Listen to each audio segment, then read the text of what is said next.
আপোনাৰ বাতৰি আপোনাৰ কাষত যুক্তি তথ্য আৰু নিৰপেক্ষভাৱে আপোনাৰ বাতৰি আমি লৈ আনিম আপোনাৰ কাষলৈ ছ'চিয়েল মিডিয়া সকলো মাধ্যমত কেৱল চাওক ৱেব তথা অনলাইন চেনেল আছাম ফ'কাছ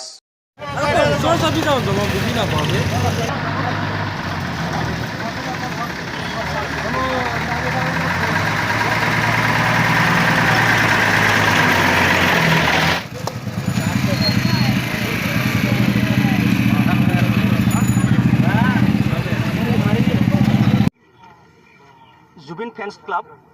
গোটেই অসমতে বিস্তৃত হৈ আছে আৰু জুবিনৰ যিসকল অনুৰাগী সেই অনুৰাগীসকলৰ প্ৰচেষ্টাত জুবিন ফেন ক্লাব অল আছাম নামেৰে যিসকলে ছ'চিয়েল সামাজিক ৱৰ্কবিলাক কৰি আছে সেই প্ৰচেষ্টাৰে আমি বৰভেটিৰ সমূহ যুৱকে যোৱা 27 নৱেম্বৰৰ দিনাখন আমি মৰমৰ হাৰ্টথ্ৰব জুবিনদাৰ লগত আলোচনা কৰি তেখেতৰ পৰামৰ্শৰ মতে আমি বৰভেটিটো এটি জুবিন ফেন্স ক্লাব গঠন কৰাৰ পদক্ষেপ লৈছিলোঁ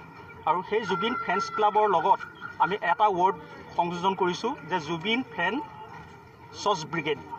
তাৰমানে জুবিন ফেন্স স্বচ্ছতা বাহিনী আৰু আমাৰ লক্ষ্য হৈছে যে আমাৰ বৰভেটি গাঁও পঞ্চায়তখন নগাঁও জিলাৰ ভিতৰতে এখন আটকধুনীয়া পঞ্চায়ত হিচাপে গঢ়ি তোলাৰ সম্পূৰ্ণ পৰিষ্কাৰ পৰিচ্ছন্নতা গাঁও হিচাপে গঢ়ি তোলা সেউজ গাঁও হিচাপে গঢ়ি তোলা আৰু প্ৰতিখন ঘৰতে আমি যাতে ডাষ্টবিন ব্যৱহাৰ এটি পৰামৰ্শ দিব পাৰোঁ ডাষ্টবিন ব্যৱহাৰ কৰিবৰ কাৰণে যাতে সকলোকে অভ্যাস কৰিব পাৰোঁ তাৰ এক প্ৰচেষ্টা তাৰোপৰি আমি এই নতুন বছৰৰ আজি প্ৰথম দিনতে আমি এটি পদক্ষেপ লৈছোঁ যে আজি বৰভেটি তিনিআলিখন আমি চাফাই অভিযান কৰিবলৈ পদক্ষেপ আগবাঢ়ি আহিছোঁ ইয়াত সমূহ বৰভেটি গাঁৱৰ যুৱক মহিলা বৃদ্ধ বয়োজ্যেষ্ঠ নাগৰিকসকল ওলাই আহিছে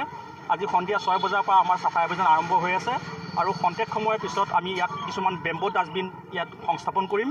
আৰু তাৰ পিছত আমি জুবিনদাৰ অতি মৰমৰ গছ নাহৰ গছৰ পুলি বৃক্ষৰোপণ কৰিম সেইটো আমি সন্ধিয়া কৰিম তাৰ পাছত আমাৰ পদক্ষেপ আছে আজি ৰাতিলৈ 7 বজাত জুবিনদাৰ অনুৰাগী হিচাপে আমি তেখেতৰ গীত মাতেৰে এটি মুকলি সাংস্কৃতিক অনুষ্ঠানৰ আয়োজন কৰিছোঁ প্ৰীতি ভোজৰ আয়োজন কৰিছোঁ তাত সকলো আমি যুৱকবৃন্দসকল আমি উপস্থিত থাকিম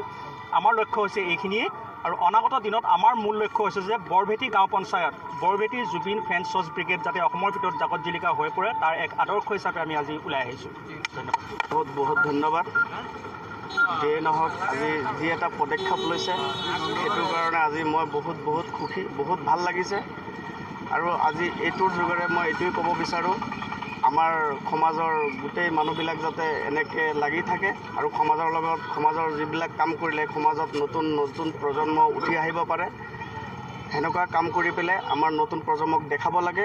উৎসাহ এটা দিব লাগে তেখেতক মনত আজি মই বেছি একো নকওঁ সেইখিনি মোৰ ফালৰ পৰা কৈ পেলাই এইখিনিতে মোৰ বক্তব্য মোৰ সামৰণি মাৰিলোঁ